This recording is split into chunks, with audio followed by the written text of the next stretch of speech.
사랑 느낄 때 주의 영광에 빛 나의 생활 비춰주실 때 주가 주신 기쁨 맛볼 때에 주의 사랑 속에 나 잠길 때 주의 영광에 빛 나의 생활 비춰주실 때 경배하리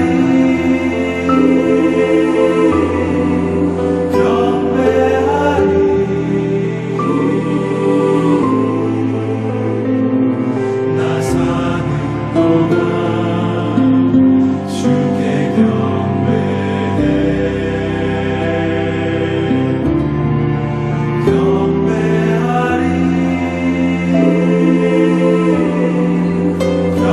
경배하리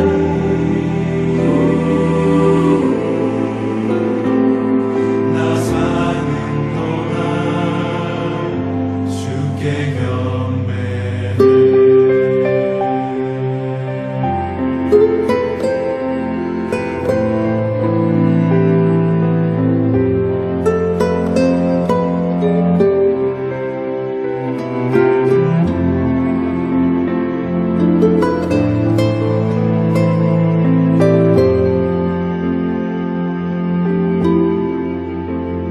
주의 거룩하심 생각할 때 주의 크신 사랑 느낄 때 주의 영광에 빛 나의 생활 비춰주실 때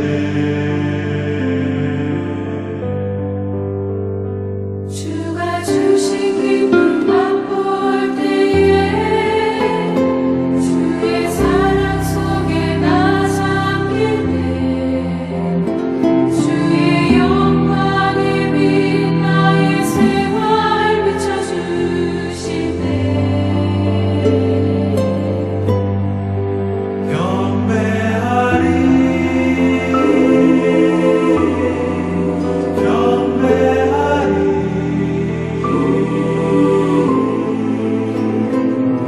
나 사는 동안 주께 경배해 경배하리 경배하리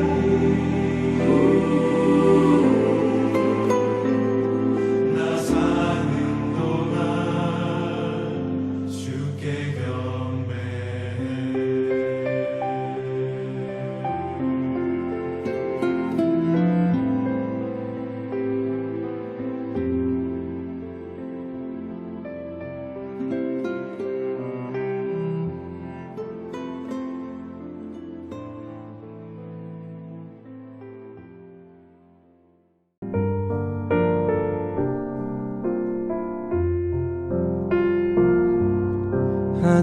하나님은 너를 지키시는 자 너의 우편에 그늘 되시니 낮의 해와 밤의 달도 너를 잊지 못하리 하나님은 너를 지키시는 자 너의 환난을 면케하시니 그가 너를 도우시리라 너의 출입을 지키시리라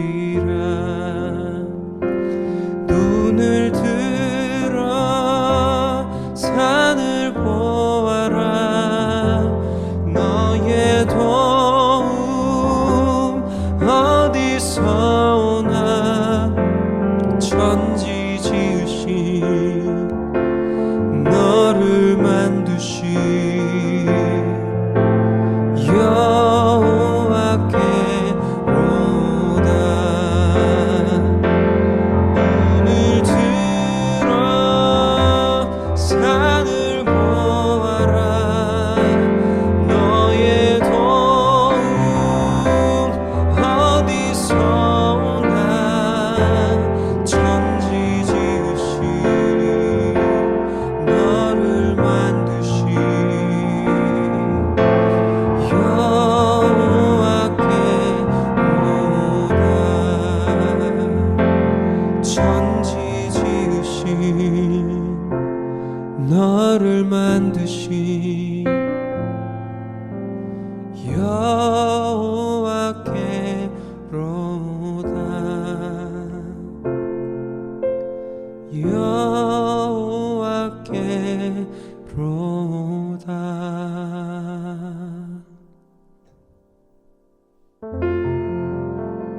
2023년 9월 13일 수요일 FKBC 619 온전함 기도회에 오신 여러분을 진심으로 환영합니다.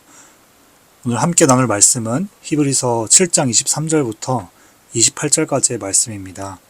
제가 봉독하도록 하겠습니다. 제사장된 그들의 수요가 많은 것은 죽음으로 말미암아 항상 잊지 못함이로되 예수는 영원히 계심으로 그 제사장 직분도 갈리지 아니하느니라.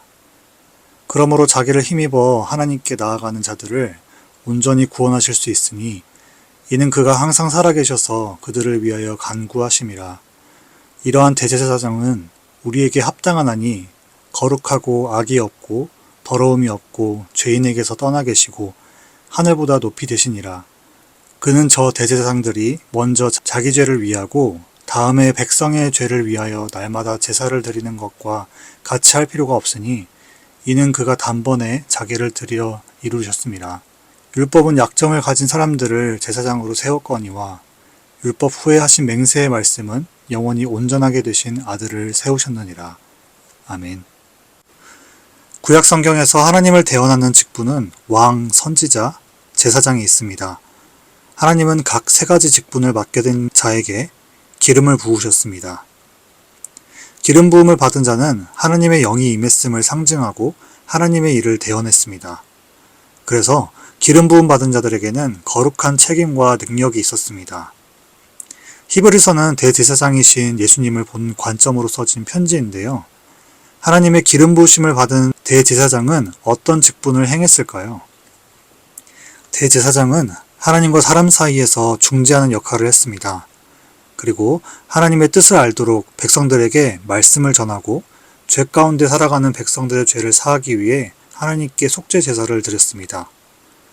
하나님께 제사를 드림으로 하나님과 사람 사이의 관계를 회복하는 역할을 했습니다. 대제사장의 역할은 이스라엘 백성에게 큰 의미를 가졌습니다. 하나님과의 관계가 깨어지지 않도록 중재하는 역할이 있기 때문입니다.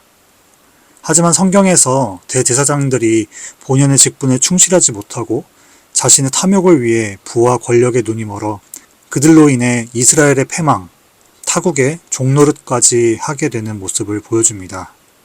하나님의 기름 부음 받은 자들이 본연의 직분을 충성되게 행하지 못했습니다. 그래서 하나님은 예수님을 이 땅에 보내십니다. 예수님은 완전하신 분으로 이 땅에서 왕, 선지자, 제사장, 이 세 직분이 어떤 모습으로 살아가야 하는지 가르치셨습니다. 본문으로 돌아와서 히브리서는 대제사장이신 예수님에 대한 관점을 갖고 있습니다. 그리고 오늘 본문에서 우리가 믿는 예수님이 진정한 대제사장이시다라는 내용이 절정에 이르게 됩니다. 수신자인 히브리인들은 예수님에 대한 믿음이 있었으나 믿음을 잃고 눈에 보이는 제사와 제사장에게 영향을 받고 있었습니다. 그래서 저자는 히브리인들에게 예수님이 영원한 대제사장이심을 가르칠 필요를 느꼈습니다. 그러나 이 편지는 히브리인들만이 아닌 모든 그리스도인들이 수신자입니다. 구약에서 계속 하나님을 의심하고 불순종했던 이스라엘 백성들이 하나님과의 관계를 지속적으로 유지할 수 있었던 것은 제사와 제사장의 도움이 있었기 때문입니다. 대제사장은 하나님의 백성으로서 하나님께 나아갈 수 있도록 돕는 문지기 역할이며 하나님의 말씀을 대언해 사람들에게 전하는 역할을 했습니다. 하나님께 나아가는 모든 출입을 제사장이 담당했다는 것입니다. 23절 말씀은 불완전하고 직무유기하는 타락한 제사장들로 인해 인간 대제사장의 한계를 보여줍니다. 레위 족속 출신인 제사장이 많다는 이유는 그들이 반드시 죽기 때문이라고 말합니다. 결국엔 하나님과 중재자 역할이었던 사람이라도 불완전하며 또한 인간이며 유한한 존재임을 말하고 있습니다. 그에 반해 24절 말씀에서는 예수님은 영원히 계시는 분이시고 대제사장 직분도 영원히 담당하심을 말합니다.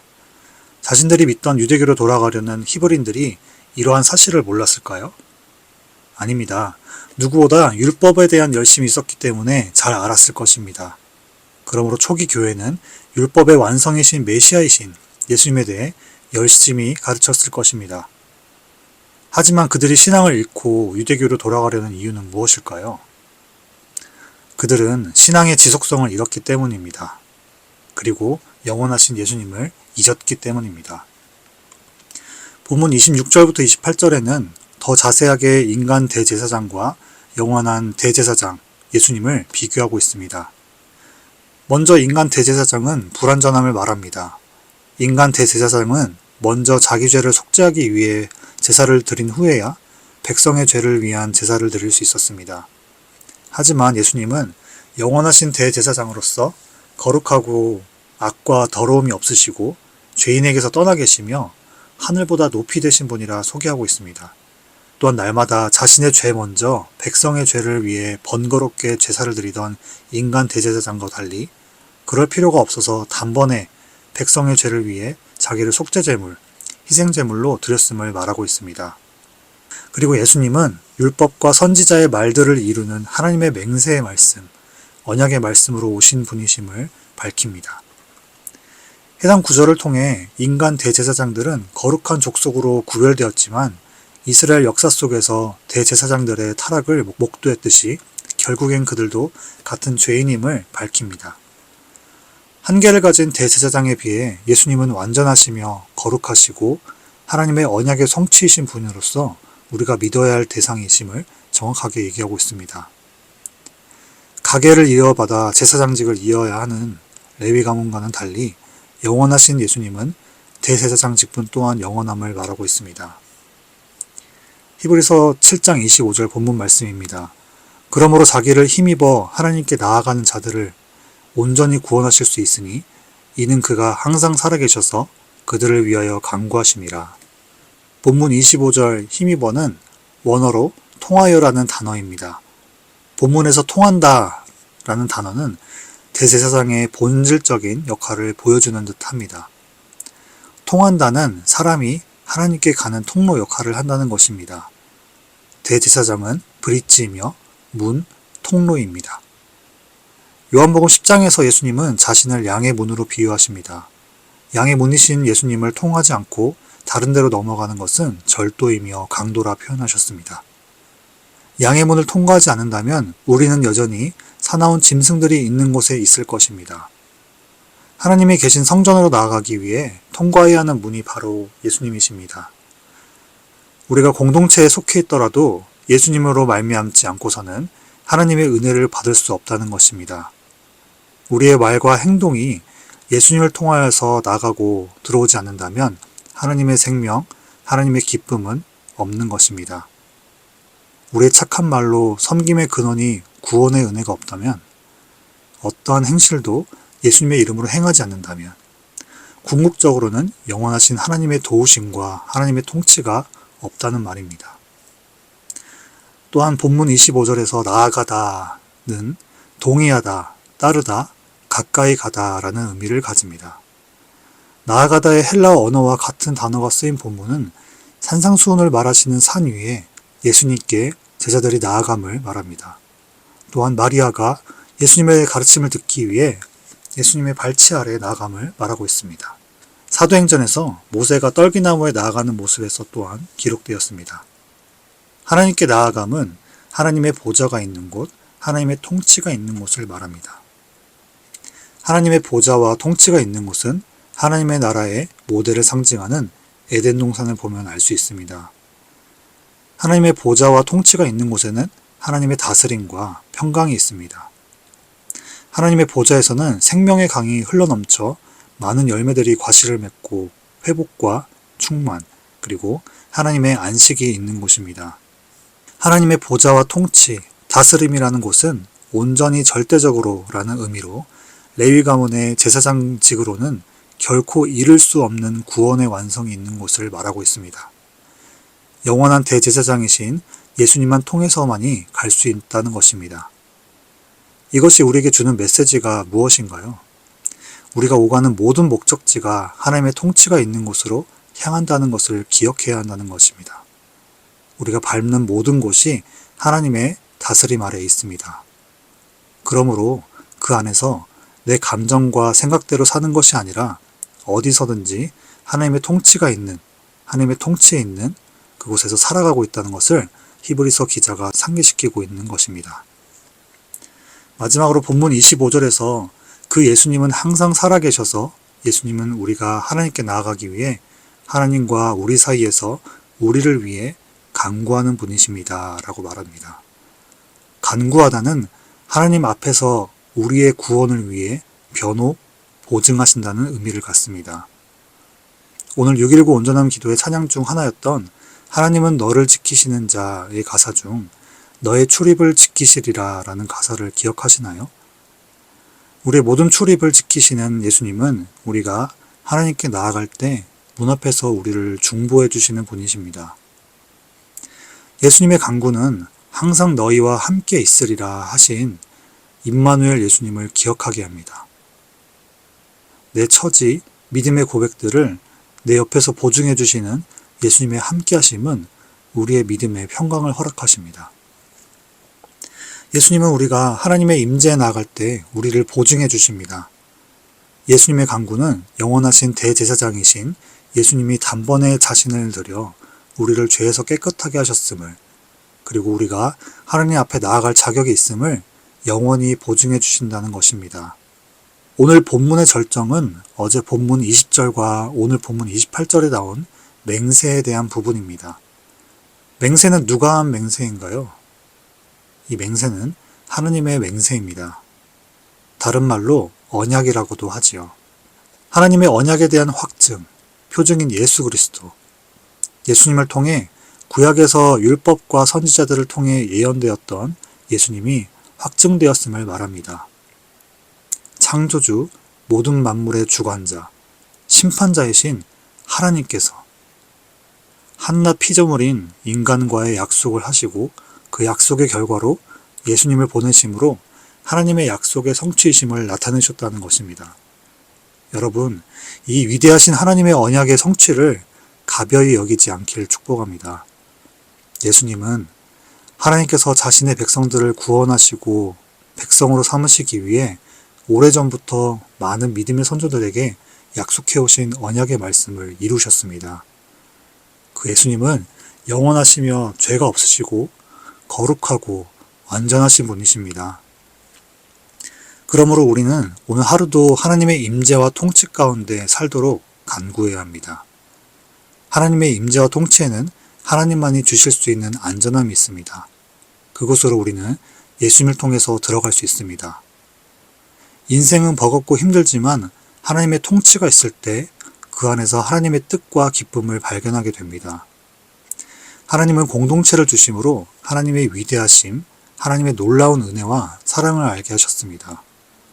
우린 성경을 통해 다른 사람의 간증을 통해 하나님의 살아계심을 경험하고 성경에 기록된 예수님의 말씀을 배웁니다.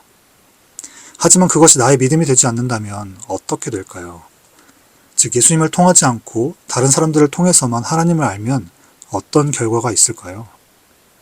다른 사람의 간증에 감정적으로 반응만 하게 되고 침례를 받았지만 여전히 변함없이 말씀에 확신이 없어 이리저리 흔들리겠죠.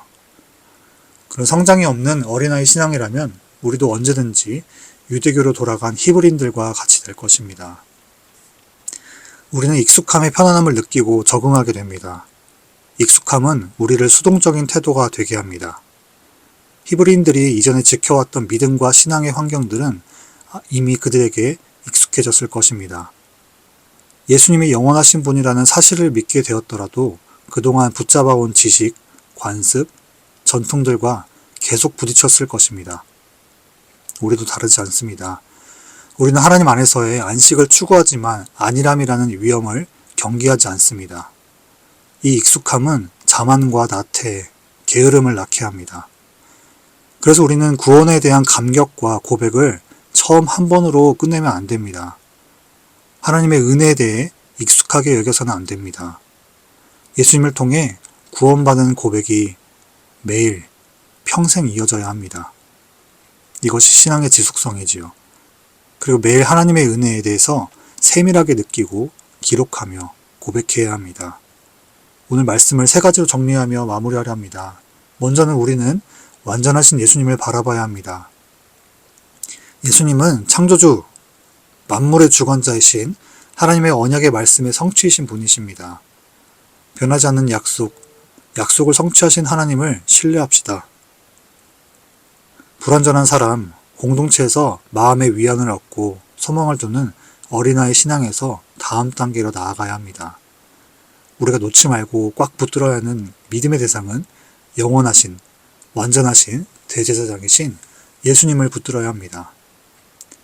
믿음의 반석이신 예수님을 여러분의 믿음의 고백으로 두실 때 어떠한 시련 가운데서도 흔들리지 않는 믿음을 지킬 수 있을 것입니다. 두 번째로는 날마다 예수님을 통해 하나님의 통치를 구하자입니다. 양의 문이신 예수님을 통해 우리는 하나님의 품에 들어갈 수 있습니다. 그리고 하나님의 은혜는 예수님을 통해서도 온다는 것을 알아야 합니다. 영원하신 예수님께서 우리의 모든 출입을 지키십니다. 마지막으로 우리의 진정한 중보자이신 예수님의 중보를 믿는 믿음으로 살아가자입니다. 예수님은 제사장으로서만이 아니라 왕으로서 자기 백성을 위해 중재하시는 분이십니다. 예수님은 여러분의 작은 신음에도 귀를 기울이시며 여러분의 살아가는 날을 빚어가시는 분이십니다. 우리가 살아온 지난 인생은 하나님이 간섭하신 고유한 인생이기에 귀합니다. 오늘 6.19 온전한 기도회를 들으시는 한 분 한 분은 하나님의 걸작품이며 그런 여러분들을 통해 하나님 나라를 위해 일하시는 분이 하나님이십니다. 지금까지 인도하신 하나님, 지금도 우리의 기도를 들으시고 하나님께 중보하시는 예수님을 믿고 의지해 오늘 하루를 살아갈 때 복음을 위해 그리고 예수님께 영광 돌리는 삶을 사는 하늘 백성의 삶이 되시기를 축복합니다. 많은 믿음의 선배들의 모습을 보며 우리는 믿음의 격려와 도전을 받습니다. 하지만 인간의 연약함으로 예수님을 향한 우리의 믿음을 의심할 때도 있습니다. 복음의 말씀은 우리의 삶을 변화시킵니다. 변화된 우리의 삶은 은혜가 넘칩니다. 은혜로 사는 자들의 삶은 더 이상 죄로 넘어지지 않습니다. 영원한 하나님 나라를 바라보기 때문입니다. 영원한 하나님 나라를 바라보는 사람들의 말과 행동에는 은혜가 있습니다. 은혜가 있는 곳에는 생명이 있습니다. 생명이 있는 곳에는 예수님의 영광이 나타납니다. 하나님의 언약의 성취, 우리 죄를 단번에 해결하신 영원하신 대제사장 예수님을 기억하십시다. 그 예수님을 믿는 자로서 살 때 우리의 믿음의 반석이 굳건해지기를 축복합니다. 예수님의 은혜로 인생의 변화를 고백하고 전하는 우리 랄리 제일한인 침례교회 성도님들이 되시기를 축복합니다. 그 은혜의 기쁨이 오는 9월 30일 구주의 사랑축제에도 넘치기를 소망합니다. 오늘 들은 말씀을 붙들고 같이 기도하도록 하겠습니다. 먼저는 영원한 우리의 대제사장이신 예수님께 믿음을 두게 해달라고, 그리고 날마다 하나님의 임재를 사모하며 오늘도 함께 하시는 하나님의 섭리를 경험하고 참여하게 해달라고, 그리고 마지막으로 우리 중보자이신 예수님께 감사하는 삶을 살게 해달라고 들은 말씀 붙들고 같이 기도하도록 하겠습니다.